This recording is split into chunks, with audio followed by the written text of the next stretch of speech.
Welcome to What's Trending from LadeyNews. I'm Ojoluwaseun, and here are today's major stories making the headlines. First Lady urges women in tech trainees to drive change.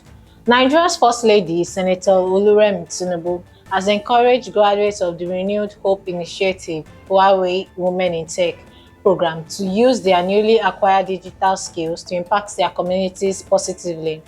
Speaking at the closing ceremony in Abuja, Mrs. Tinubu, represented by her senior special assistant on media, Busola Kukoyi, emphasized the importance of women embracing technology to boost their entrepreneurship and national development.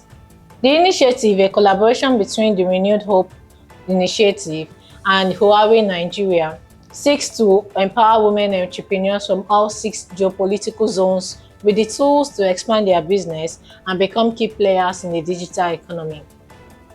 Tinubu engages global allies amid Trump's threat remarks.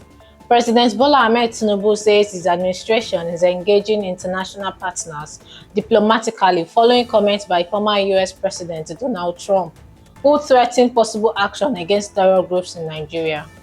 The statement came as northern leaders rejected proposals by some American lawmakers to outlaw Sharia law in Nigeria.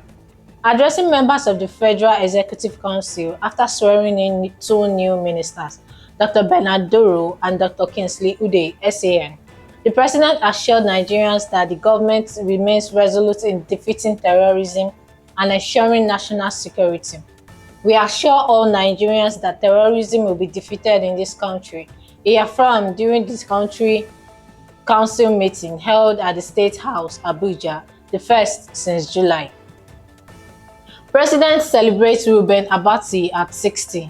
President Bola Tinubu has extended warm felicitations to veteran journalist and former presidential spokesman, Dr. Reuben Abati, on his 60th birthday. In a personally signed statement, the president described Abati, fondly called Ruby, as a patriotic commentator and an accomplished public intellectual who has greatly influenced Nigeria's media landscape. He commended Abati's versatility and professional excellence, noting his distinguished roles as scholar, editor, writer, and television anchor. FRIC officer and daughter declared missing in Ogun. The Ogun State Police Command has launched a search for a Federal Road Safety Corps officer, Funmilayo Oluwamayokun, and her teenage daughter, Shewa Lasisi, who were declared missing after leaving their Abeokuta residence on Sunday. Police spokesperson Omolola Odutola confirmed the development in a statement issued on Friday.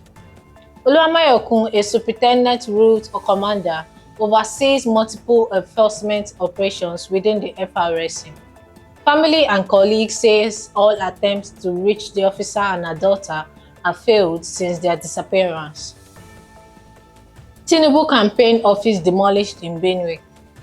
Authorities of the Benue State Urban Development Board have demolished parts of the Tinubu presidential campaign office in Makurdi. The building, also serving as the state secretariat of the Ahmed Bola Tinubu support group, had its perimeter fence pulled down during the operation on Thursday. The office had been inaugurated just a week earlier in an event attended by supporters from Benue and neighboring states. The ceremony was organized by Dr. Matthias Brian, National Coordinator of the Support Group and Executive Director of the Federal Housing Authority. AEDC lays off 800 workers amid power sector strain.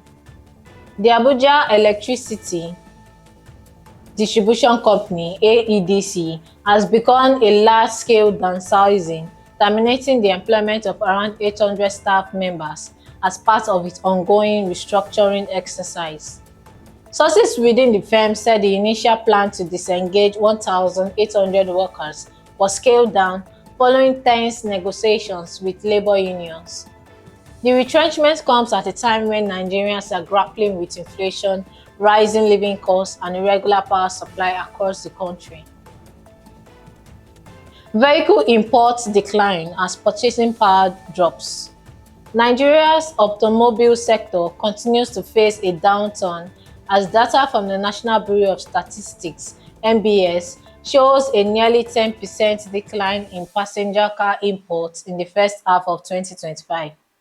According to the NBS, vehicle importation dropped from 530.67 billion naira in the same period last year to 479.26 billion naira this year, a reflection of weak consumer spending and declining business activity. This marks the second consecutive year of decline, with import figures also falling from 1.4 trillion naira in 2023 to 1.26 trillion naira in 2024. Trump orders flight cuts amid US government shutdown. Air travelers across the United States are facing disruptions as the Trump administration ordered airlines to reduce flights at 40 major airports due to staff shortages caused by the prolonged government shutdown. Beginning Friday, airlines were directed to scale back operations by 4%, with the cut expected to rise to 10% next week. The affected airports include major hubs in Atlanta, Newark, Denver, Chicago, Houston, and Los Angeles, as the shutdown, now entering its sixth week, continues to strain air traffic management. That's all for today on What's Trending from LadeyNews. Thank you for watching, and until next time, stay informed and stay safe.